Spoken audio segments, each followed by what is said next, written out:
Salut la Team Terre, c'est la maréchale des logis Pauline. Je suis contrôleur aérien au 1er régiment d'hélicoptères de combat à Phalsbourg.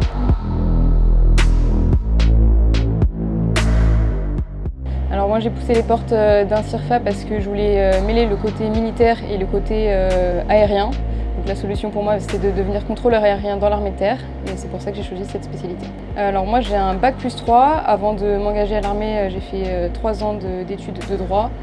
Alors j'ai choisi de m'engager dans l'armée de terre tout d'abord parce que j'avais la volonté de servir mon pays et puis ensuite une partie de ma famille était déjà dans l'armée donc je voulais poursuivre cette tradition-là et en m'engageant. Après avoir passé les tests de sélection, j'ai passé 8 mois à Saint-Mexan-l'École pour ma formation de sous-officier. À l'issue de ça, j'ai eu une formation de 1 an à la base aérienne 118 de Mont-de-Marsan.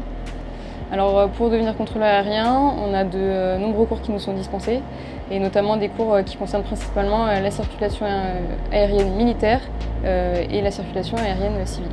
Il n'y a pas de prérequis particulier, il faut au minimum détenir un baccalauréat, parler un minimum anglais. Donc par exemple pour la mise en route d'un aéronef en anglais, Fox Mike Golf Bravo Alpha, Startup Approve, runway 24 in use, wind 230 degrees 6 knots, QNH 1012 and report ready to taxi. Au quotidien, donc, le rôle du contrôleur aérien, ça va être d'assurer surtout la sécurité des équipages, du décollage à l'atterrissage, pendant toute la phase où les équipages travaillent. On leur rend plusieurs services et on œuvre donc tous en ce sens. Je dirais que pour être un bon contrôleur aérien, il faut aimer travailler en équipe, sans cesse se remettre en question et surtout se tenir à jour, parce que la réglementation aérienne évolue régulièrement. Et donc c'est un travail quotidien qu'on doit fournir. Bien sûr c'est important de s'entretenir physiquement, de garder de bonnes conditions physiques. Il ne faut pas oublier qu'on est projetable en opération extérieure. En tant que contrôleur aérien, on peut occuper plusieurs postes dans une tour de contrôle.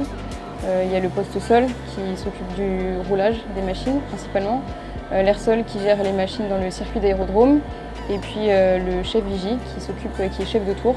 Donc pour moi le prochain poste à occuper, ce sera le poste de chef vigie, une fois que je serai autonome au poste air-sol. Mon meilleur souvenir en tant que contrôleur aérien, je dirais que c'est le premier exercice que j'ai pu faire avec l'ALAT, donc l'aviation légère de la mer-terre. Un exercice assez majeur où on a pu travailler interarmées et interalliés. Alors non, je ne regrette pas du tout mon choix, c'est le métier que je pense avoir toujours voulu faire. J'ai mis du temps à trouver ma voie et je suis très contente de m'être engagée dans l'armée de terre et d'exercer au quotidien le métier de contrôleur.